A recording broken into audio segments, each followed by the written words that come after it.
A gente chega no último dia desses 3 encontros, todos vão ser disponibilizados.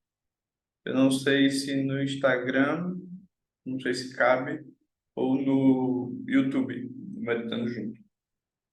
Bom,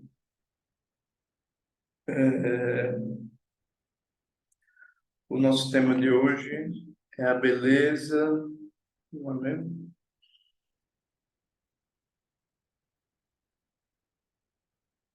O que não é? A urgência e a beleza de aprender a se relacionar. E quem teve nos últimos 2 encontros vai conseguir ver um pouco a lógica por trás disso tudo. E quem está chegando hoje, eu vou me esforçar ao máximo para tentar trazer da maneira mais clara possível, um pouco o que a gente vem pensando, o que a gente vem sentindo, entendendo no Meditando Junto, que não é muito diferente de boa parte do pensamento terapêutico, do pensamento psicoterapêutico, né? A gente, no primeiro encontro, falou sobre a diferença de abordagens entre o caminho contemplativo e o caminho do cuidado psíquico, né? Do cuidado terapêutico. E a gente viu que os caminhos contemplativos eles estão interessados em fazer perguntas sobre o ser. Quem sou eu? Né? Quem é você? Com o que você se identifica para definir quem é você? E a gente ali olhou que o pensamento budista está muito focado nisso, né? Em questionar quem é você. Você é permanente ou você é impermanente? Você tem consciência das suas ações ou você não tem consciência das suas ações? Você consegue ver a preciosidade desse momento ou você não consegue ver? Você entende o sofrimento ou você não entende o sofrimento? Então, a gente viu um pouco isso e viu que quando o assunto é a terapia, a questão é outra. A questão é muito mais perceber o que eu quero.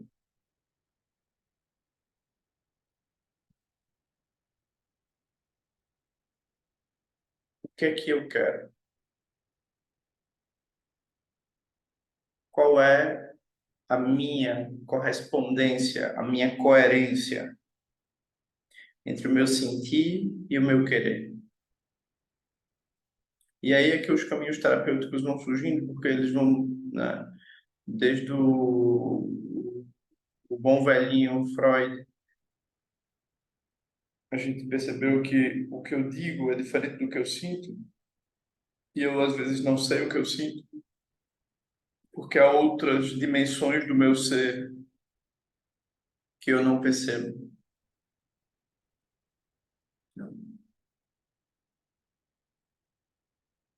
Hoje a gente começa a dizer há dimensões corporais do seu ser que você não conhece. Eventualmente, o seu corpo entra em processos de submissão ou de depreciação, né? E você não sabe por quê. Eventualmente, você sente processos de carência, de angústia, e você não sabe por quê. Uma parte sua sabe e critica e racionaliza, mas mesmo assim, isso não modifica muita coisa. O, o instinto automatizado, o movimento automatizado que o corpo aprendeu a fazer.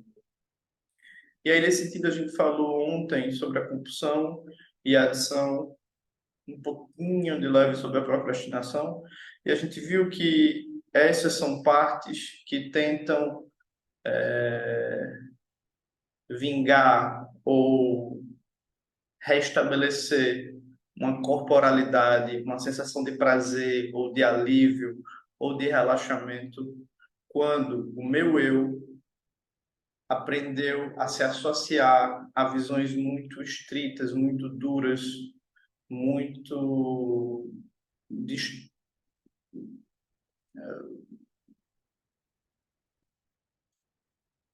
muito agressivas, né? Muito sacrificadas sobre o que é a vida. É, Isso nos leva ao encontro de hoje, que o tema são as relações. E esse é um tema imenso e muito, muito complexo, né?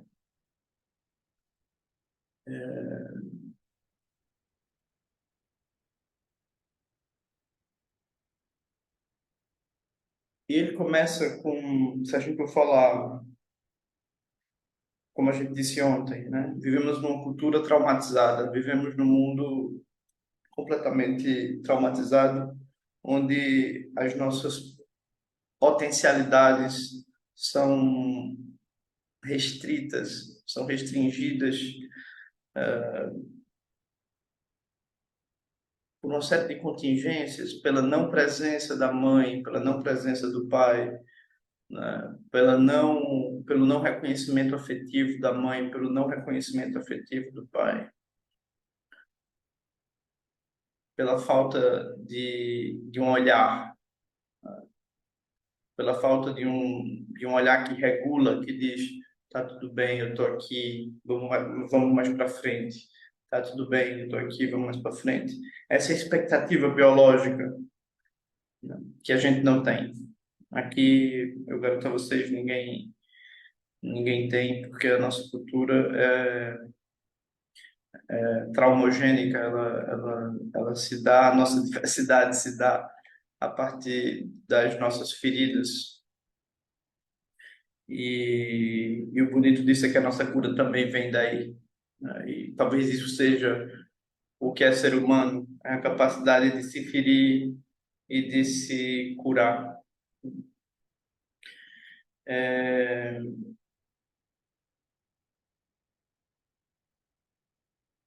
Então vamos lá. Esse ser de desejo que vem e diz: eu te quero, mamãe, eu te quero, papai, e que encontra mil obstáculos, encontra mil intercorrências, de forma que ele não consegue acessar, ele não consegue ter o feedback dessa necessidade, desse encontro. Então ele volta com a cesta vazia. E quando a cesta está vazia, uma coisa que a gente disse ontem, ela está cheia de angústia, porque o desejo, a ânsia, não encontrou uma resposta. E muitas coisas começam a acontecer para eu não estar mais com essa angústia, para eu me livrar dessa angústia, que é uma sensação muito. Alguns se referem à angústia como uma facada, né? Como uma ferida aberta. E aí começam a surgir as adaptações, começam a surgir as formas de evitar a dor.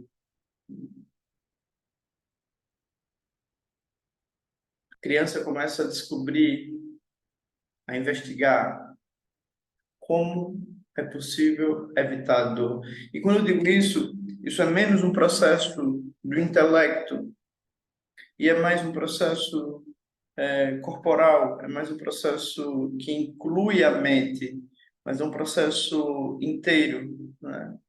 E aí, por exemplo, eu começo a descobrir que se eu ficar na posição de vítima,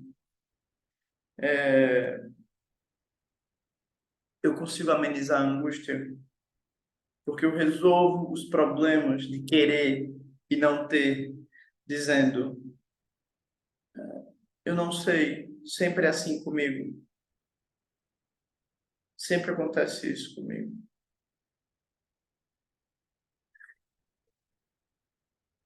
A posição de vítima, ela ameniza algo que estava fervendo.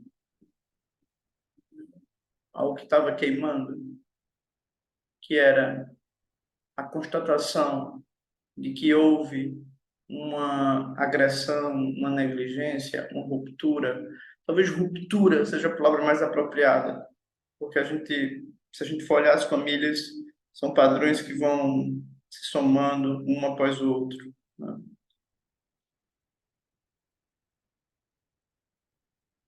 Então, as adaptações vão surgindo, né? Aí, Dr. Freud, Jung, Reich, Perls vão falar a neuroses, né? Como é que eu começo? Só que eles enfatizam muito o processo mental. Como é que eu construo um personagem que passa a acreditar em algo, né, para dar conta da dor?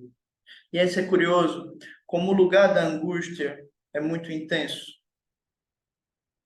a angústia original,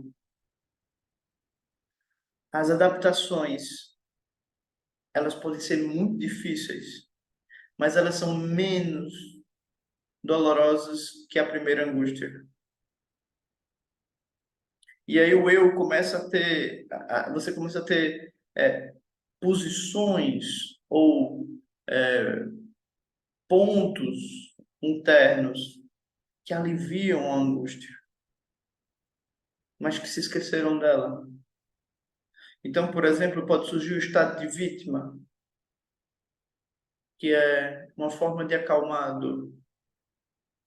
Pode surgir o estado do congelamento ou do pânico, que é eu não sei, eu não consigo, isso não é para mim, eu não sei, eu não consigo, isso não é para mim.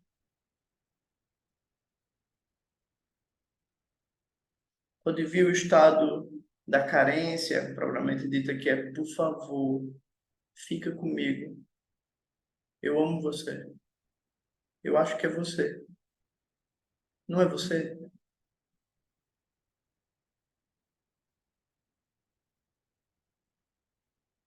Eu também gosto daquela música de Martins,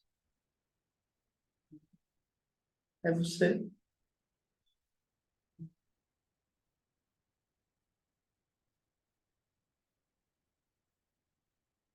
A minha angústia que está lá ainda. Nesse caso, a adaptação diz: corra para o outro, corra para os braços do outro, corra para a expectativa de ter alguém, corra para a esperança, para a idealização. Né? Muitas coisas podem surgir daí, né? Todas elas furadas. Podem surgir. Mas, não estou brincando, quando digo que é furada, adaptação. Isso aqui é diferente das tradições antigas terapêuticas, porque eles vão ver isso tudo como de uma forma um pouco negativa, mas hoje em dia se fala muito de que essa resposta, a criança, por exemplo, que criou um estado de vítima, ou que criou um estado carente, ou um estado congelado, essa foi a melhor forma para proteger a promessa de afeto. Vejam que interessante isso. Ah, mas você fica sonhando muito. Você, você espera demais. Você se entrega demais. Em vez de lutar contra isso, o que é muito difícil, a não ser com muita dor. Essa foi a melhor forma de guardar em mim, ou no meu campo, no meu espaço, a promessa de afeto. A coisa muda, não é? Não é mais eu sou assim. É agora, opa, isso foi um aprendizado, isso foi uma regulação do meu corpo, me proteger da angústia, do deserto, da agressão, fazendo isso, me deixando meio avoada, ou meio em pânico. Algumas pessoas relatam cada vez mais essa instância de eu não sei, eu não sei.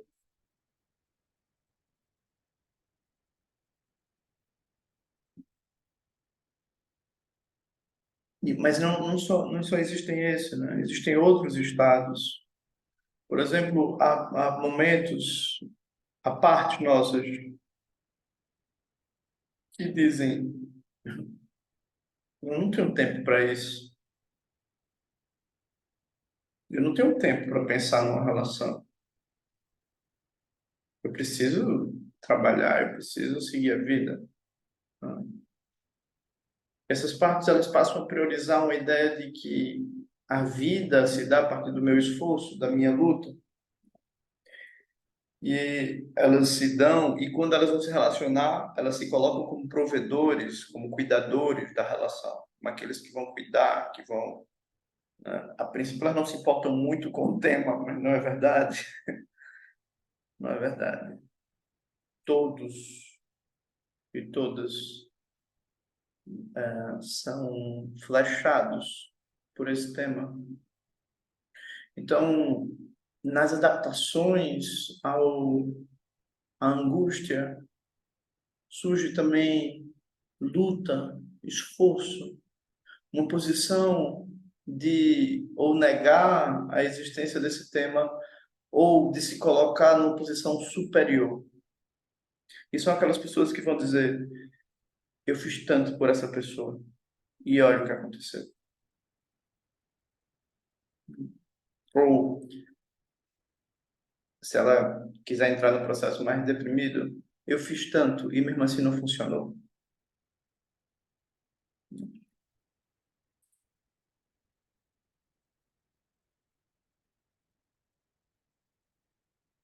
Algumas pessoas também começam a sentir que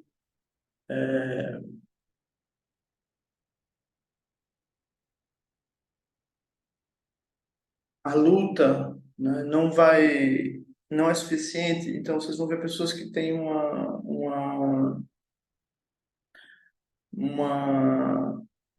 Começa a surgir partes compulsivas ou partes que se entregam para a relação, mas também se entregam para outras questões,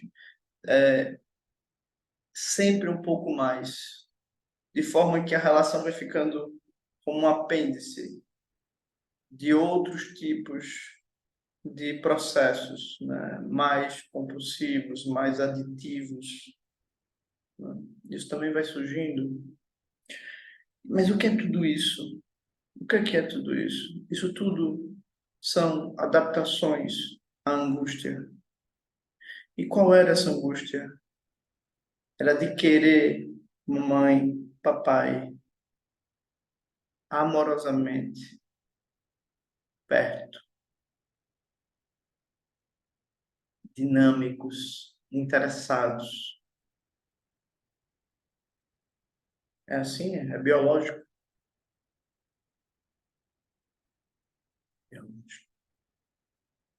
Todos os animais, os mamíferos, né? E algumas aves olham para a mamãe e olham para papai. E qual é o drama disso tudo? É porque é muito melhor me identificar com a adaptação do que com a angústia. Só que a adaptação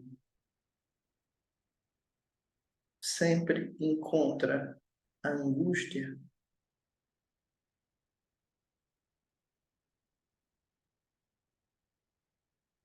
A adaptação sempre encontra a traição do desejo da criança. Porque quando ela passa a se tornar um padrão de relacionamento, ela surge para tentar resgatar, ela é a melhor forma, ela é o melhor, foi o melhor caminho, foi a melhor forma para manter esses pais, ou manter uma relação possível com essa família. Então, a adaptação não olha para o presente, ela olha para o passado e encontra sempre o passado, mesmo que ela esteja apaixonada. Ela está apaixonada pelo passado. Uma pessoa, por exemplo, que sente, eu fiz tudo por ele, ele não me quis, ou eu fiz tudo por ela, ela não me quis. Para quem você, se você fizer uma boa pergunta, né? Para quem você queria ser o bom menino ou a boa menina? Quem ia reconhecer você? Que eu duvido que tenha acontecido. Quem ia? Porque se tivesse reconhecimento, tinha acabado. Não precisava de adaptação. Mas a adaptação tenta dialogar com a dor.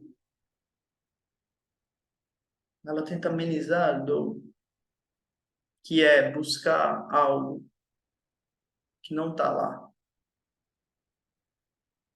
E parte do processo é diminuir a dor. Por isso, não importa se você foi pela despotencialização, da depreciação, de se sentir sem valor, né? E o que é muito difícil para o corpo, né? Mas é muito melhor que a angústia. Não importa se você foi para a luta, para ser o campeão, a campeã, não importa se você foi para vítima, para carência, né? Ai, preciso muito de você, me leva para sua vida, né? Não importa se você congelou ou se você fingiu que esse tema não existe. A gente sempre se defronta com,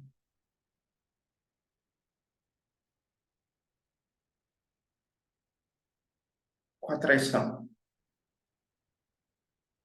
Tem jeito.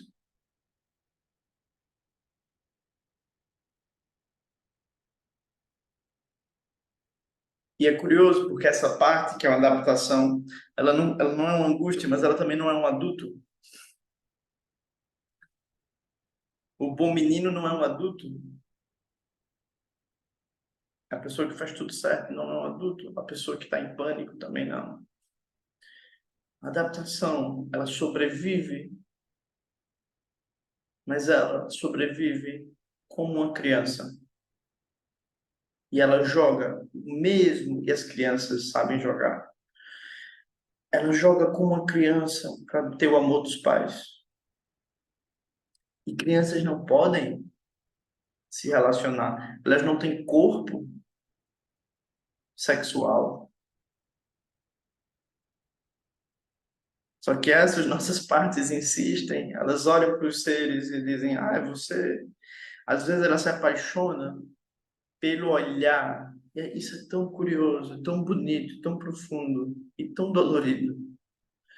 Ela se apaixona pelo olhar que é tão penetrante e tão, eu não sei se existe esse adjetivo, abandonante. Ela olha e diz. Ela se apaixona pela presença que é tão sedutora e tão pouco palpável. Ela busca o motivo e aí tem paixão junto de traição, tem desejo junto de agonia. Esse é o processo do relacionamento desde os lugares de dor, né? Ou desde os lugares que se adaptaram à dor, se adaptaram à dor. E qual é o nosso processo? Né? O que é a cura, pelo amor de Deus, né? Que inferno. Você começar a perceber Qual é a sua ferida? E quais foram as formas, os mecanismos que você descobriu para que o corpo, quando eu digo você, isso é perigoso porque fica parecendo que é alguma intenção racional e não é. Quais foram os processos que o corpo aprendeu a fazer para sobreviver à angústia?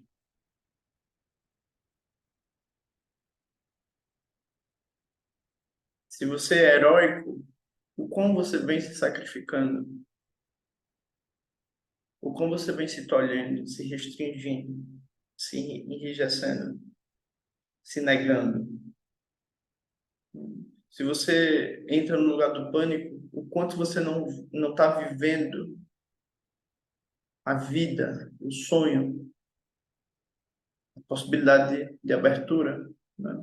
Se você entra no lugar da vítima, da carência, há quanto tempo você vem pulando de um processo para o outro? Então você vai descobrindo um pouco. Primeiro descobrir, depois amar a descoberta. Então é assim que eu venho fazendo. Agora, é claro que isso não é tão fácil. Não é tão fácil porque a mente poucas vezes ela consegue ver a si mesma. E aí é claro que eu acho que os processos contemplativos podem ajudar muito, mas o ideal é que você consiga ser o observador das suas relações. E uma coisa que acontece muito nos processos terapêuticos, por exemplo, no grupo, é que às vezes todo mundo vê uma coisa e você não vê. E isso é muito interessante porque você estava com aquilo na sua cabeça, às vezes por anos, mas você não via. Que a forma que você está se olhando é na posição de vítima, que a forma que você está se olhando é numa posição muito heróica, muito dura, muito submissa para o outro e rígida para você. Esse fenômeno eu não citei, né? O fenômeno da complacência, que é eu facilmente me afino com a necessidade do outro. Sim, sim, sim, sim. Não, com certeza. Aham. Mas ninguém se afina com a minha, porque eu sou esse que se torna água com o outro. Imagina, para aliviar a angústia, maravilhoso. Todo mundo me quer bem, eu sou um tribalista. Lá, lá, lá. Então, eu preciso conhecer essa multidimensionalidade. Eu preciso conhecer os meus recursos, as minhas capacidades de mentir, de fingir, de me contrair, de me vitimizar, de me perseguir. Eu preciso reconhecer tudo isso e, na sequência, amar. Amar aquele que não tinha outra alternativa. Amar aquela que não tinha outra alternativa a não ser rir, a não ser chorar, a não ser despotencializar, deprimir, depreciar-se ou depreciar o mundo, endurecer-se ou esperar, ansiar.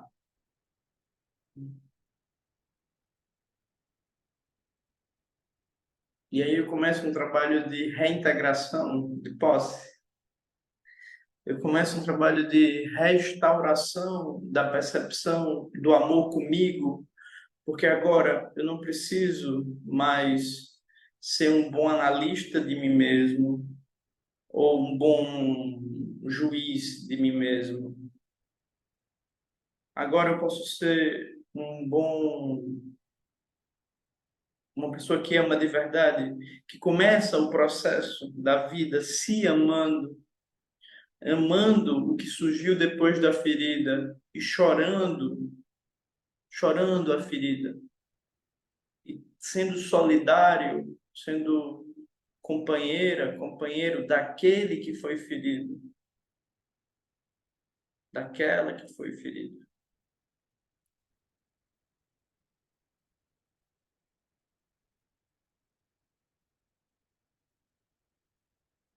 E aí começa a surgir o que a gente chama do verdadeiro amor próprio, a verdadeira estima,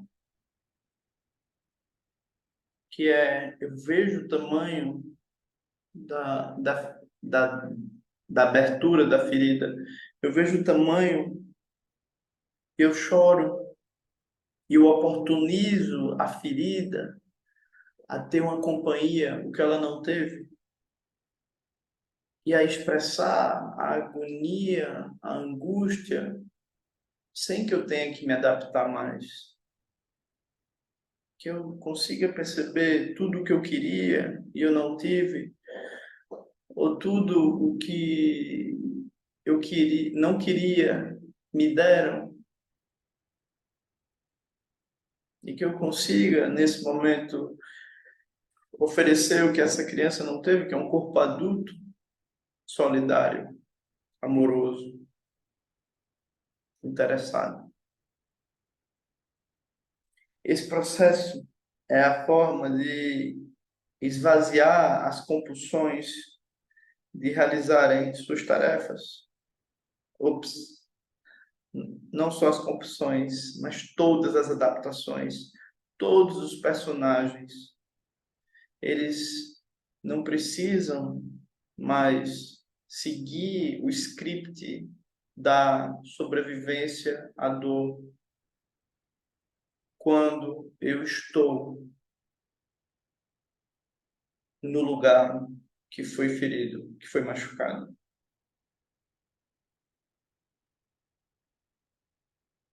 E assim vai surgindo essa dimensão muito potente. Alguns relatam como um fogo,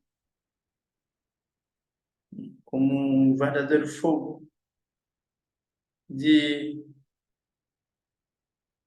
eu tô aqui,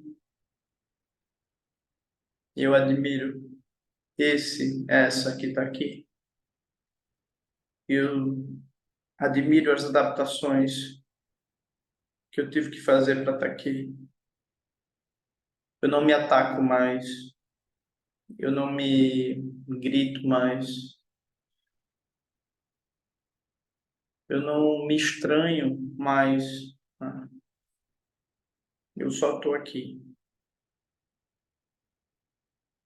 Então, esse processo começa a fazer uma lavagem, começa a ver, né, primeiro um fogo, depois uma lavagem, depois você começa a respirar um outro ar.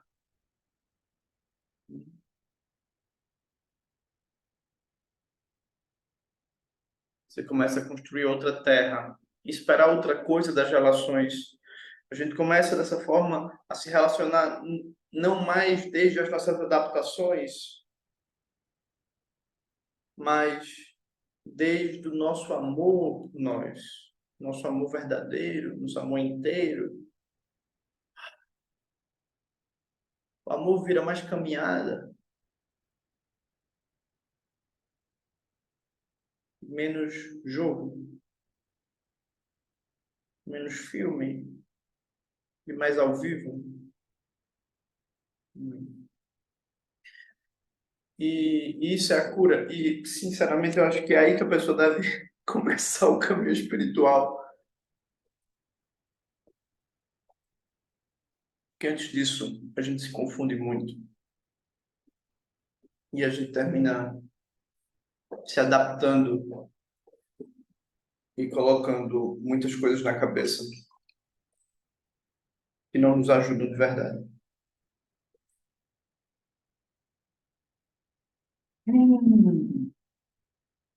Eu acho que era isso que eu tinha para partilhar. Deve estar faltando alguma coisa. O Grilo falando está aqui dizendo que está faltando alguma coisa.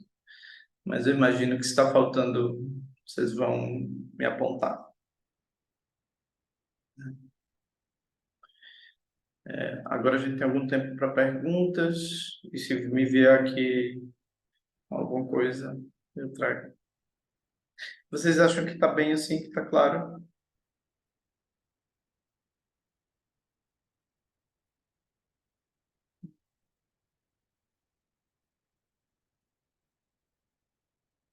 Tiago fez uma pergunta: como lidar com sucessivas rejeições? Parar de buscar algo fora? Sim, mas não.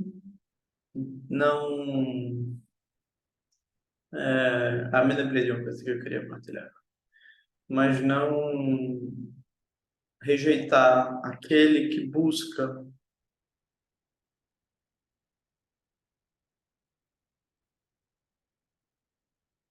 Isso é fundamental. Porque geralmente a gente joga o bebê com a água. Ah, eu não posso ser assim. É verdade. Mas você é. Fazer o quê? É o seu jeitinho. É o seu jeitinho. É o jeitinho que fez com que você sobrevivesse à angústia. Ah, eu não queria ser tão rígido. É o seu jeitinho. E quando você começa a amar o seu jeitinho, você não precisa mais. O seu jeitinho não precisa mais cuidar de você, porque você agora cuida dele. Ah, é o meu jeitinho. Se me soltar, eu vou para esse lugar. Ah, e aí eu começo um diálogo amoroso com a minha parte, com o meu processo interno. Isso, uma coisa que eu fiquei de falar hoje, né? Nos processos grupais, é bonito, né? Você vê como às vezes quem faz esse trabalho por você é uma pessoa que está vendo e dizendo, nossa, às vezes é o terapeuta, às vezes é outra pessoa que diz,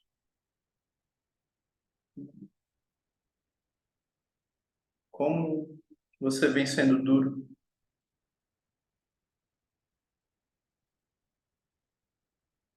como você é capaz de ser tão dura com você mesmo. Isso é incrível,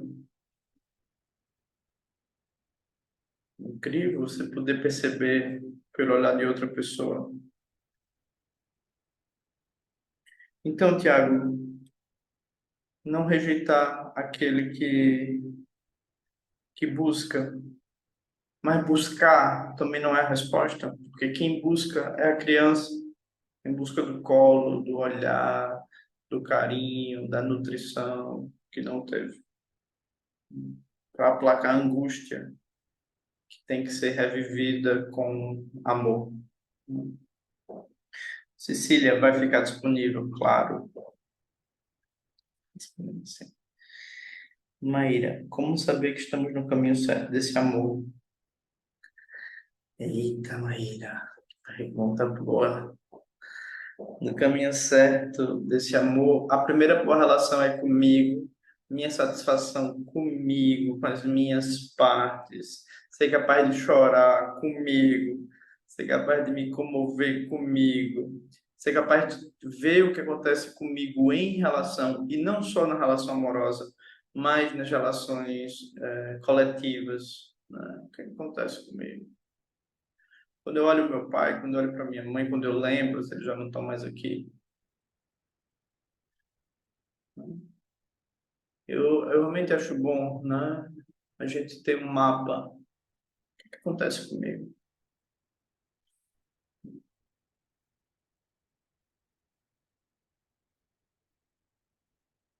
Quando é que eu perco o meu contato amoroso comigo?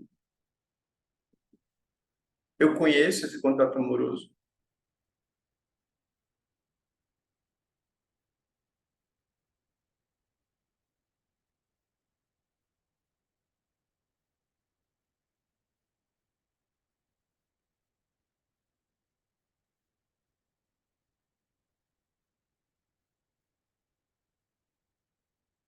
Vou dar um exemplo pessoal, mas é uma coisa que é para o protocolo. Vou dar um exemplo pessoal. Eu tenho uma adaptação muito forte, potente, maravilhosa, que é o buscador, né? O buscador, ele tem uma biblioteca enorme, invejável. Ele fez muitas formações, se dedicou muito intensamente.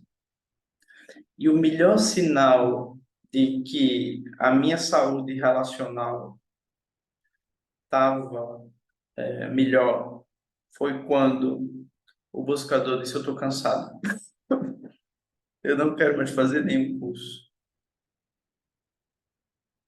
eu não quero mais aprender nada novo. Porque o buscador curava a angústia,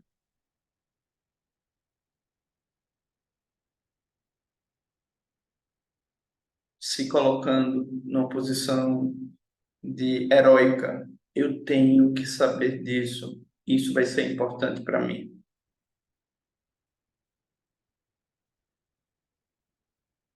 Eu lembro quando eu era pequeno, eu sentia o cheiro de uma banca de revista e aquilo o cheiro de um livro novo.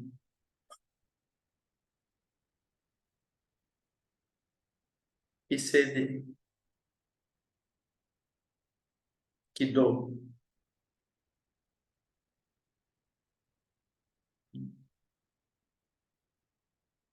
Então, isso é um bom sinal, porque quando o buscador, por exemplo, está muito ativado, outros aspectos da vida estão abandonados. E é isso que as adaptações fazem. Elas têm olhares muito restritos, focando no objetivo delas, e elas perdem o todo. Então, a resposta também vai por aí, que é quanto mais eu tiver um olhar global,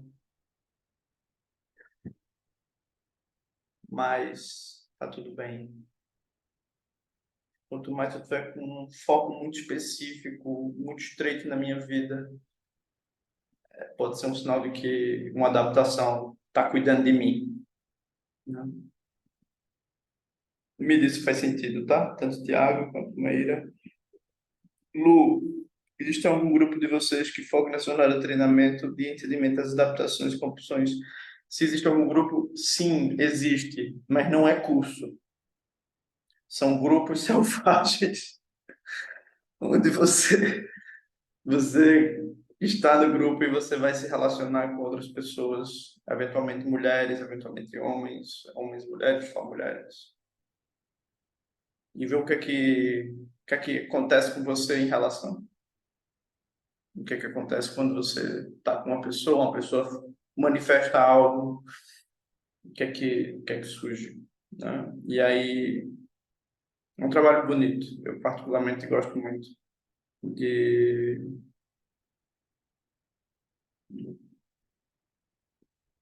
ajudar coletivamente, né? Que o grupo possa se ajudar. Eu acho bonito isso.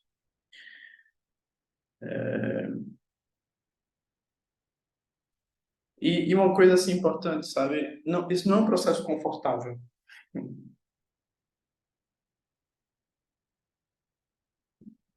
porque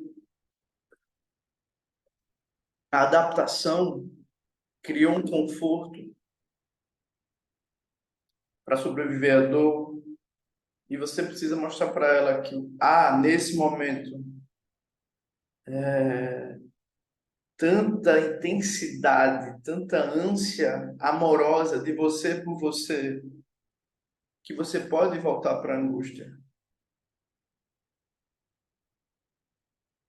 Você pode cuidar dessa ferida. E isso não é confortável.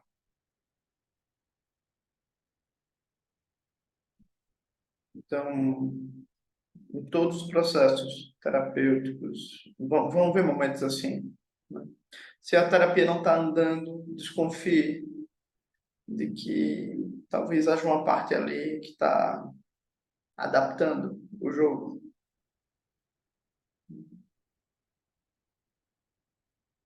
E assim é.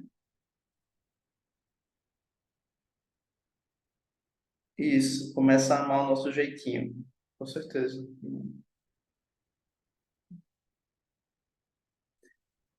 Quem busca é criança. É a criança que busca.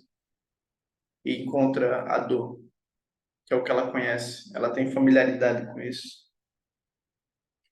América, esse outro poderoso que nos diz quem somos e o que somos antes de nós mesmos sabermos.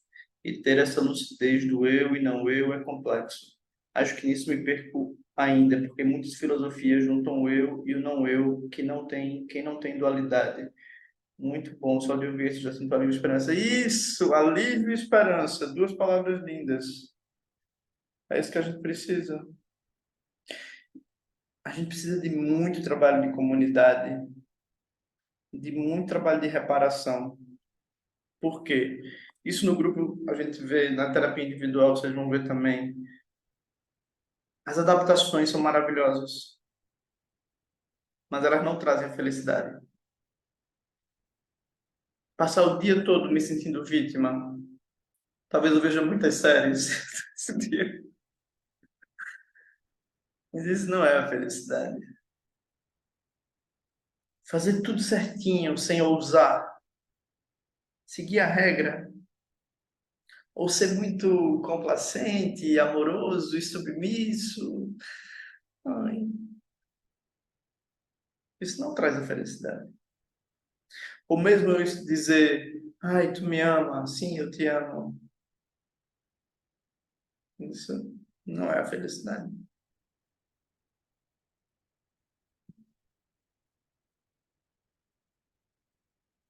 Felicidade começa com a integridade. Começa com, opa, e uau, essa sou eu, esse sou eu. Essa ferida, essa cicatriz, sou eu. Essa pulsão, essa adaptação, esse jogo manipulatório, ou submisso, ou heróico, sou eu.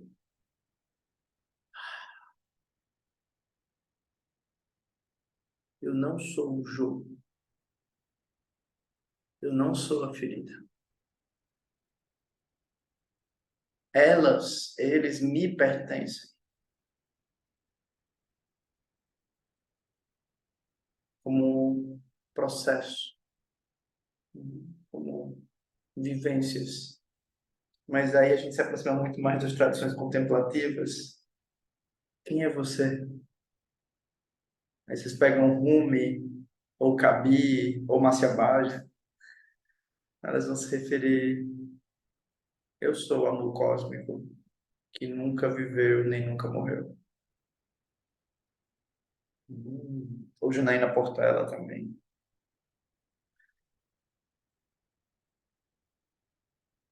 Eu sou isso. E você descobre, uau, é isso que eu sou. Eu sou a dor e a cura. Eu sou a revolta e o fim da revolta.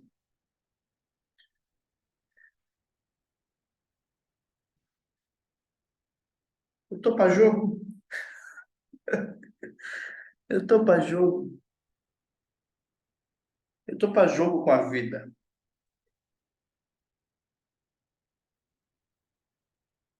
E aí é bom, né? Por exemplo, é bom você se aproximar dessa ideia de quem está com você para jogo, né? Quem são suas irmãs, seus irmãos que estão para jogo, que não estão para acreditar em pequenas mentiras.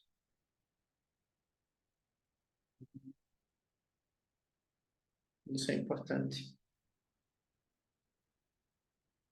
Obrigado, América. Maíra, que louco, pensei nisso hoje. Chega de buscar material, eu vi, cansei, né? Acabamos por apropriar as linguagens espirituais nas respectivas adaptações que anestesiam as aflições. Acabamos por apropriar.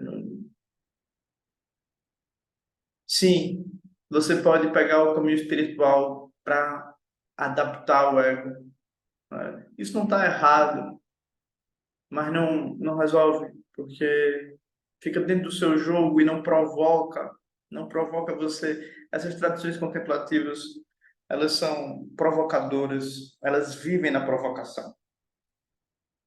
Elas não são pet, elas não são um animal doméstico. Elas vêm para provocar, para forçar você a. E aí, né? Qual é o próximo passo? Até você entender que você são os muitos passos, os vários passos, a diversidade de passos, e ampliar a compreensão de quem se é. Lívia,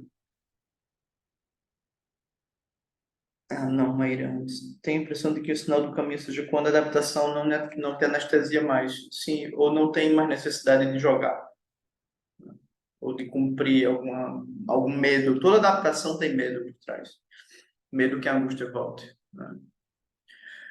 Lívia, pode existir uma mistura entre buscador e vítima, por exemplo, que busca e nunca realiza. O buscador até identifica e consegue ter consciência, mas o de vítima é triste porque cai em um processo de não realização e consequente culpabilização. Sim, Lívia, é isso mesmo. E a pergunta é isso, como é que foi importante ser vítima? É muito difícil ser vítima, mas por que que foi importante aprender a ser vítima? A vítima neutraliza a angústia. Ela resolve o problema dizendo: sou eu. Vai ser sempre assim. Eu não preciso querer. Eu não preciso deixar o sopro da vida vir, porque não vai dar certo. O que aconteceria se eu deixasse o sopro da vida vir naquela casa, naquela família? O que aconteceria? A gente descobre, uau,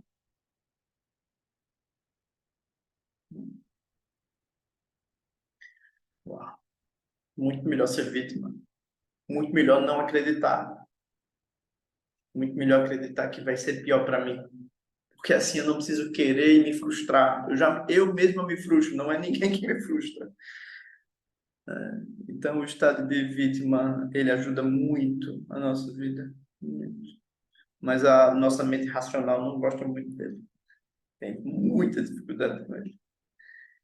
Como não perder na angústia e não sucumbir à compulsão? É interessante, Alex. A minha sugestão é ir acompanhado ao lugar da angústia.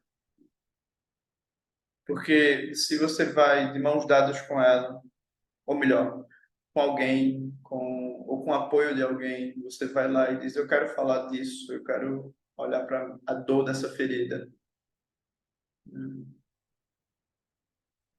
eu quero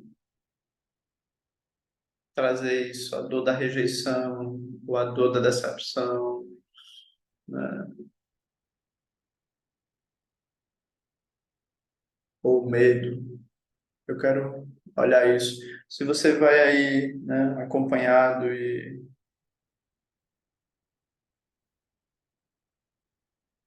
essa angústia, ela pode falar e não tomar você, e essa é a diferença, né? Que às vezes, por exemplo, em alguns casos, a angústia simplesmente bota os pés na porta e diz: vai ser sempre assim, eu não consigo, né? Que dor, né? Isso é porque ela não está tendo espaço, né? Ela não está tendo espaço para poder se expressar.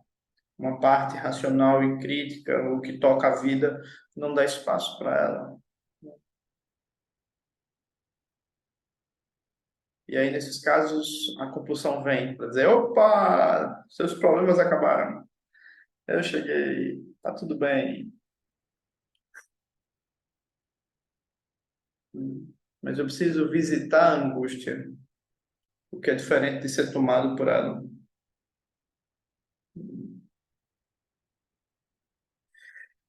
Amanda, sair da ideia do dedo podre passa por saber escolher, saber desde onde eu estou escolhendo. Quem está escolhendo?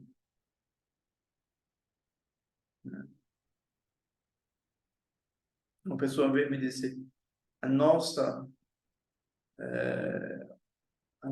o nosso sexo era incrível. E eu fui tão podado no sexo que quando eu achei essa pessoa, eu disse a ela, eu não tenho dúvidas que é ela. Eu acho que essa pessoa não está sozinha nisso, mas quem escolheu essa, essa, possivelmente quem escolheu aí foi um estado de carência, que foi tão reprimido que agora diz, agora eu vou me soltar, agora eu vou me soltar, agora eu vou ser livre e fazer sexo de manhã, de tarde, de noite. Uau! E você precisa fazer outras coisas na sua vida. E não dá certo, essa relação não tem como dar certo. Então, desde onde eu escolho e desde onde eu me perdoo e me amo com as escolhas das minhas adaptações. Outra pergunta. E aí, dentro do processo, e descobrindo, uau! O grupo, por exemplo, né, a Luciana perguntou, quando começa não tem ninguém para falando, não tem nenhum tema. E aí, depois do tempo, você se pergunta, o que é que eu quero partilhar? O que é que eu quero falar de mim?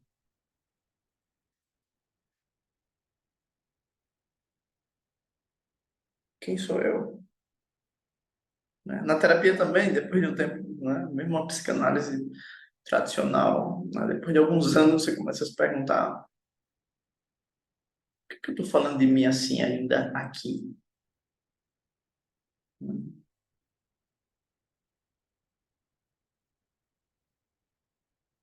Tão caro, às vezes, né? 3 vezes por semana. Thaís, obrigado, Thaís. Arita, a gente consegue amar essa adaptação sem ficar presa somente a ela. Sim, mas para amar ela, eu preciso entender a filha de onde ela veio. A mente racional não consegue, ela julga muito as adaptações. Ela diz, de novo você está fazendo isso, está sendo besta. Ou de novo você está sendo isso. A mente racional é muito dura, muito dura. Claro, ela também merece nosso amor, né? Porque ela tenta dar um pouco de juízo na coisa. Mas, mas, eu preciso aprender a amar primeiro. E aí começa a surgir o amor como campo, como expansão desse processo. Muito bem. Alguém mais tem alguma dúvida? Colocação? Adaptações seriam as estratégias para a nossa autorregulação? Sim, e regulação com o outro, principalmente com papai e mamãe. Primeiro começa com o processo com o outro, depois o processo que eu faço comigo. Mamãe gosta de alguém muito. Não necessariamente assim, tá? Estou sendo grosseiro. Por exemplo, mamãe gosta de um bom menino. Então, você é um bom menino. Aí eu vou ser muito duro comigo para ser um bom menino, porque eu não preciso necessariamente ser um bom menino, né? Mas às vezes não é isso. Mamãe é uma má menina e eu, para estar em relação com mamãe, tenho que ser um bom menino. Ou papai, né? Tenho que ser um bom menino. Porque senão eu não aguento ah, o processo com mamãe ou com papai. Então, é uma corregulação que se torna É uma corregulação adaptativa que se torna uma adaptação interna, numa idade onde a gente está construindo nosso eu. E essa passa a ser uma persona, né, que Ká acabou de falar. Uma persona, um personagem ou uma parte que aprendeu a jogar de um determinado jeito, mas que é um jeito que não traz a felicidade, né? Mas aliviador, aliviador.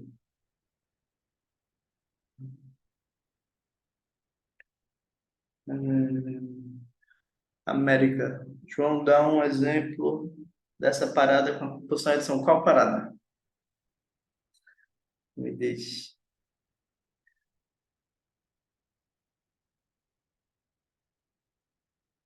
A compulsão é a mesma coisa que a alienação? Não necessariamente.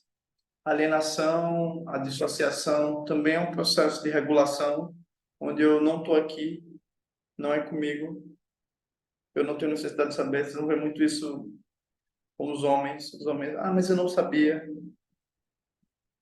eu não sei, eu não consigo. É, a alienação também é uma adaptação, né? É, também é uma adaptação. Uma compulsão pode ser considerada uma alienação, pode também. Tudo que eu foco demais em algo e perco o outro, perco a vista, pode ser considerado uma alienação, né? Mas se tu estiver falando de dissociação, isso é outro recurso que o corpo faz, porque é tão forte a dor ou a agressão, é tão forte isso que eu aprendo a não estar aqui, a não estar aqui, né? E aí sim, a gente precisa também amar isso. Só que muitas pessoas entram em processos abusivos porque elas não conseguem estar na relação e sentir a dureza da relação, a agressão, a toxicidade. Elas conseguem dissociar do que é agressivo. Síndrome de Peter Pan como forma de manutenção desse relacionamento, sim. Isto da angústia, adaptação.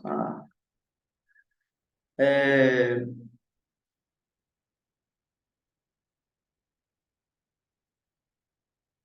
é mais ou menos assim, América. Eu tenho essa ânsia, tenho essa necessidade não correspondida, crio uma adaptação. Essa adaptação, ela tenta regular a angústia e às vezes ela é muito dura para o corpo, para estar aqui e agora no presente, né? Aí eu vou ser um bom menino, a que custo? Eu vou ser um trabalhador, a que custo?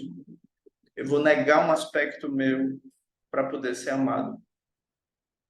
E aí a compulsão vem para dizer que nada, cheguei, é só para você. Eu vou dar para você o que você não está conseguindo ter. E ela dá, a gente viu, né, ontem, alívio, relaxamento, nutrição. Ela tenta dar do jeito dela aquilo que a minha adaptação, às vezes uma adaptação racional ou de outra adaptação, não conseguiu oferecer. Então, mais uma vez, trabalhar a angústia é o nosso suporte principal. Estar ciente da angústia. Mais alguma coisa?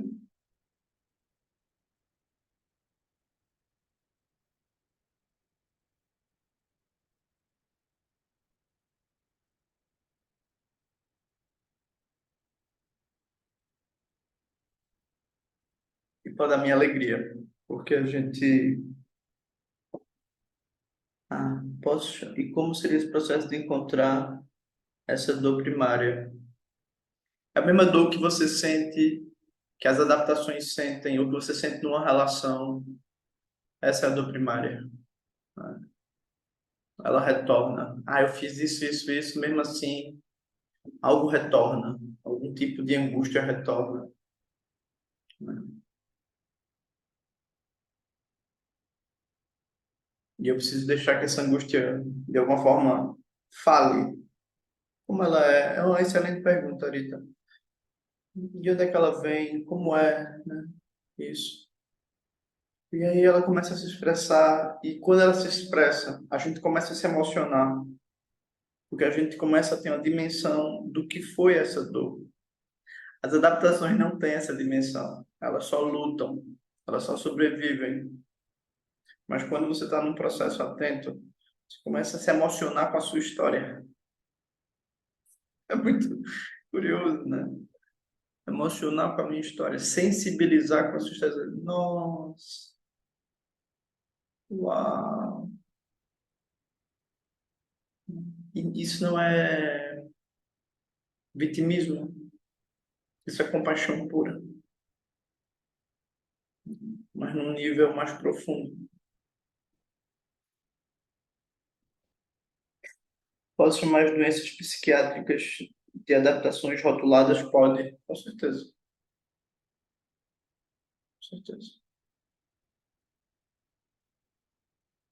São termos técnicos com pouca utilidade subjetiva.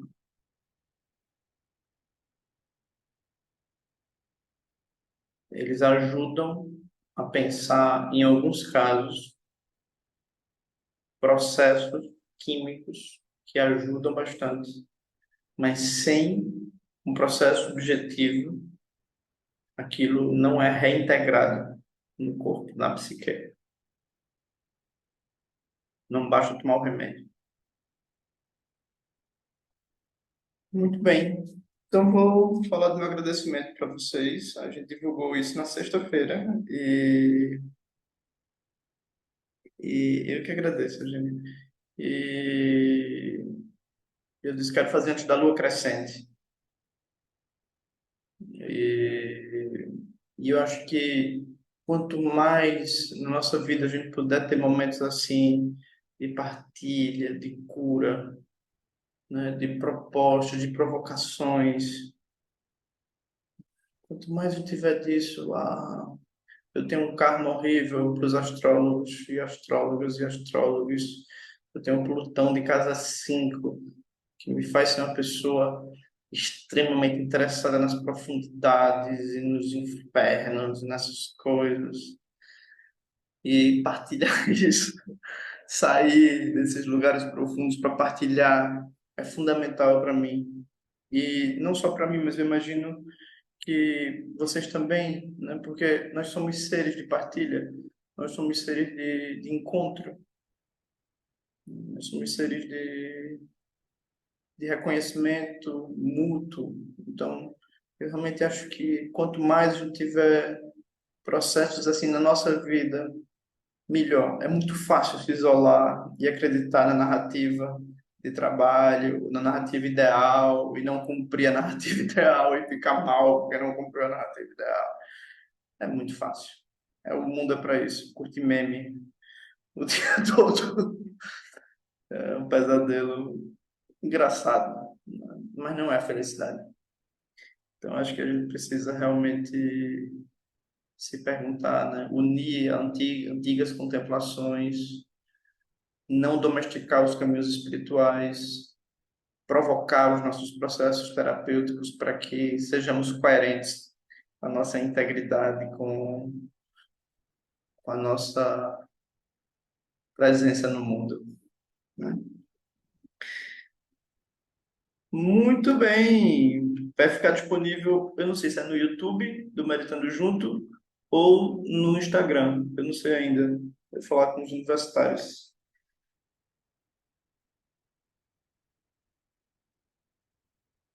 Muito bem. Obrigado. Tantas mensagens carinhosas. Obrigado. Obrigado. Um recado para quem quiser, Sônia Rodrigues, o vídeo dela, da entrevista que a gente fez, está no Instagram, no link lá na bio. Ela vai dar um curso no Meditando Junto, eu não me lembro a data, mas em setembro. E é uma pessoa com muita, ela é de Madrid, é uma pessoa com muita experiência, uma mulher que faz o trabalho com outras mulheres, com casais, muito interessante. E é isso, por enquanto é isso. A gente está tentando articular outros encontros, mas vamos fazer devagarzinho, tá? Beijos, um abraço, muito obrigado e até já já. Beijo.